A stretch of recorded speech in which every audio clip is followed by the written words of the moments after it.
May card kayo? Oh, may isang pari namin nag-celebrate ng kanyang ng kanyang 60th year. Kaya sabi niya, ngayon I am entitled to a 20% discount. So, di ba? So, we become members of the church, di po pa, by our baptism. Di ba?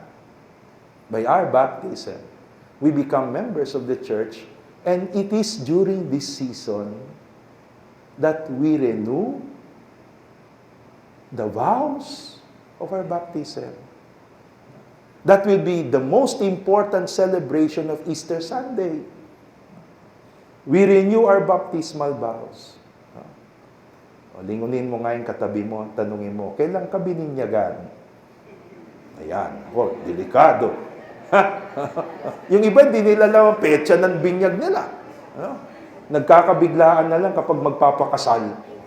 Doon hahalongkatin yung baptismal certificate. Iba-iba yung binyag natin. Ako, bininyagan ako ng February 2. February 2, 1962. Bata pa ho ako. I'm still growing my hair. Diba?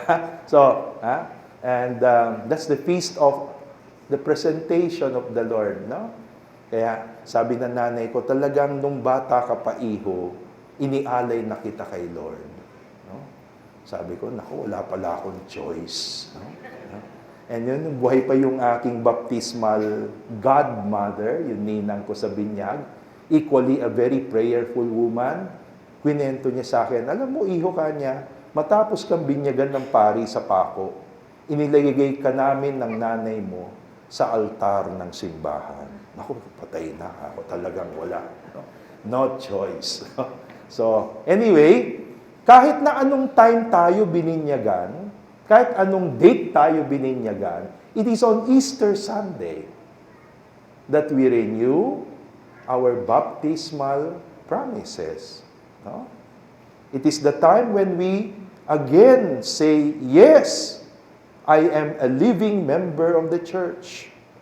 And I would like to live that faith with the church. Kaya po, tamang-tama dapat, yung season ng Lent and Holy Week, hindi lang time for personal piety. Hindi lang time for personal devotion. Hindi lang time for whatever kind of spiritual exercise. It must be something that brings us right into the heart of the church as mother and as teacher. Now, as we do that, syempre po, this year, the church in the Philippines would like us to dedicate this whole year as the Year of the Poor. And during the season of Lent, meditate also on this theme. Last Sunday, the 5th Sunday of Lent, is actually called in the Philippines as Alay Kapwa Sunday. Alay Kapwa. Ang timpuno na yung palaging kinakanta pa rin natin sa misa. Walang sino man ang nabubuhay para sa sarili lamang. Yung song na yun, team ng Alay Kapwa yun. Alam ko, high school pa ako noon. Very active yun program sa Paco nung araw. So, we are asked to look upon this theme of the poor. Now, sabi ko, probably one way to be able to reflect on this particular theme of the poor, journeying with the church in the season of Lent and Holy Week, is to be able to meditate, savor the words of the Lenten message of Pope Francis. Pope Francis writes a letter as pastor of the church. He writes the letter exercising the magisterium, the teaching authority of the church. At this year, alam niyo po, ang letter of Lent niya, sinulat niya pa ng October 4, 2014. Imagine. Kaya sabi ko, Salamat na lang. At ang Holy Father ay hindi Pilipino. Alam niyo kung bakit? Ako ang Pilipino mahilig mag-cramming. Parang ako. Magbibigay ng talk ngayon, kagabi lang gumawa. Ganyan tayo no? Mahilig tayo mag-cramming. But imagine, no? Mag-a-advent pa lang ng 2014, the Holy Father was already thinking about Lent of 2015. October 4 was the feast of Saint Francis. So, he celebrated the feast of Saint Francis, reflecting on what should be the direction of the church for Lent of 2015. At ang title po ng kanyang naging letter ay kinuha niya sa sulat ng apostol na si Santiago, James chapter 5 verse 8. He entitled the letter, Make Your Hearts Firm. Make your hearts firm. Tatagan nyo, patatagin nyo, tibayan nyo ang inyong mga puso. Now, as the Holy Father opens this Lenten message, alam niyo po yung mga message kasi ng Pope, although they are downloadable on internet nowadays, mahirap ngayon maging Santo Papa, mabilis ang media, no? Kita nyo, araw-araw may posting yung Vatican, may posting ang Twitter ng Santo Papa. No? Mahirap na ngayon, iba ng klase. No? Mabilis na ang mundo. But anyway, the Holy Father writes this letter, it is meant to be savored. No? No? So, kung titignan natin, how does he open his reflection? Sabi niya, unang-una, huwag po nating kakalimutan na ang panahon ng Kwaresma at ang panahon ng Holy Week, kanya, is actually a time of renewal for the whole church, for each community, and for every believer. Year after year, that is what Lent is all about, first of all. It's a time of renewal. Panahon ng pagpapanibago. At marami tayong nire-renew sa buhay, di ba?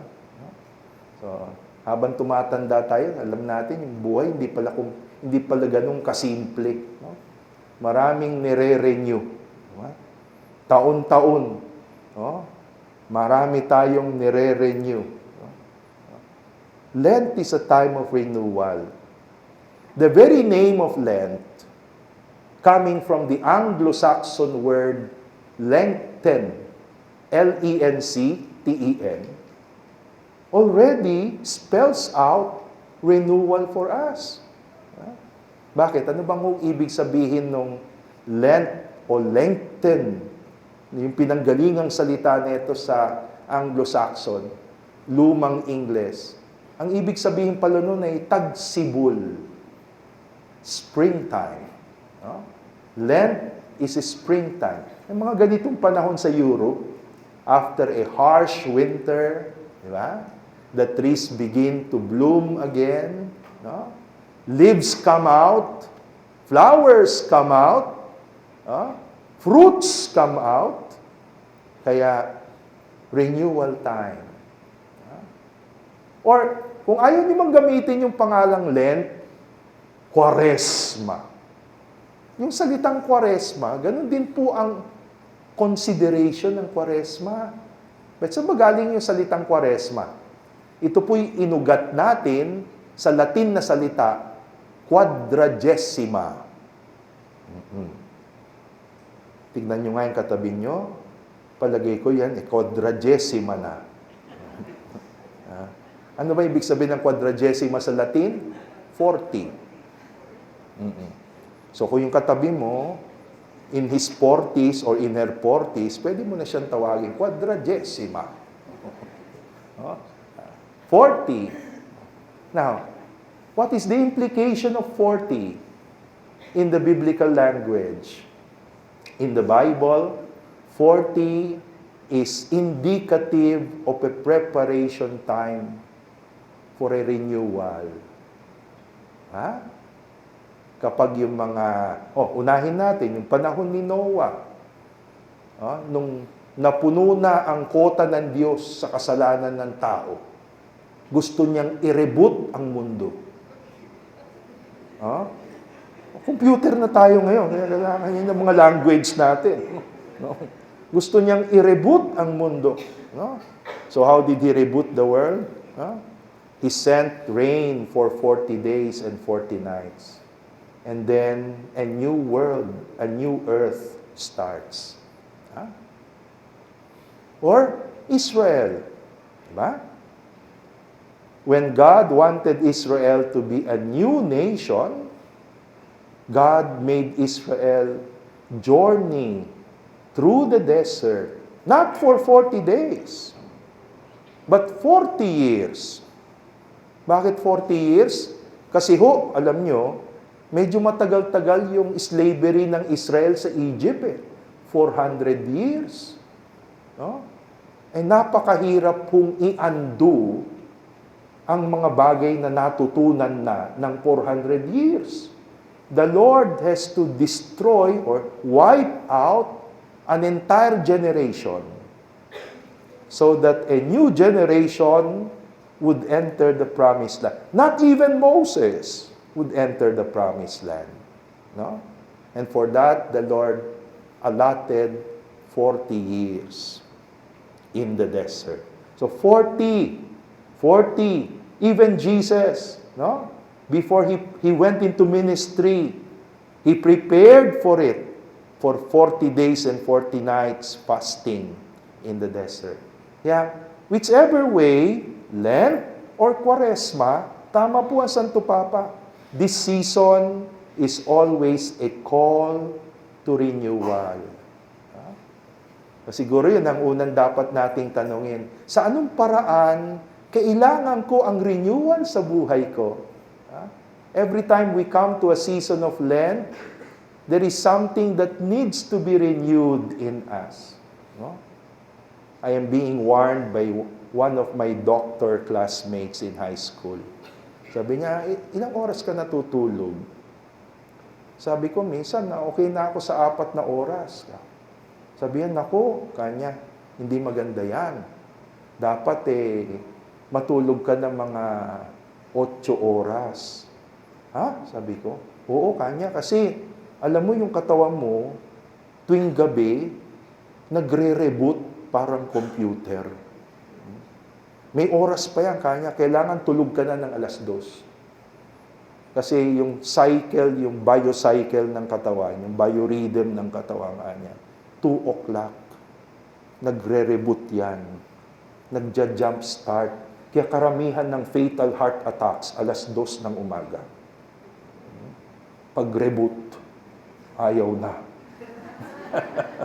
Sabi niya, kung less than 8 hours kang matutulog, kanya paano magre-renew yung iyong mga cells sa katawan? No wonder, wala ka ng cells sa itaas, sabi sa akin. No more time to renew. 3 pala kami rito.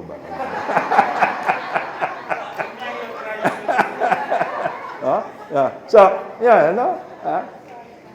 we are thankful that there's time for renewal.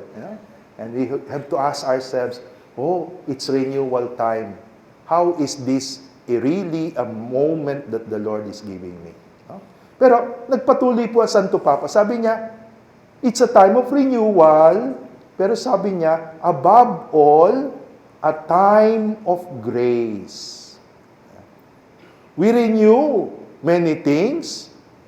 No? So, ngayon ko lang nalaman na kapag 40s ka na, kailangan medyo alalayan mo na yung mga vital signs mo. No? Kaya pag nag-uusap-usap kami sa seminary sa umaga at magkakasama yung mga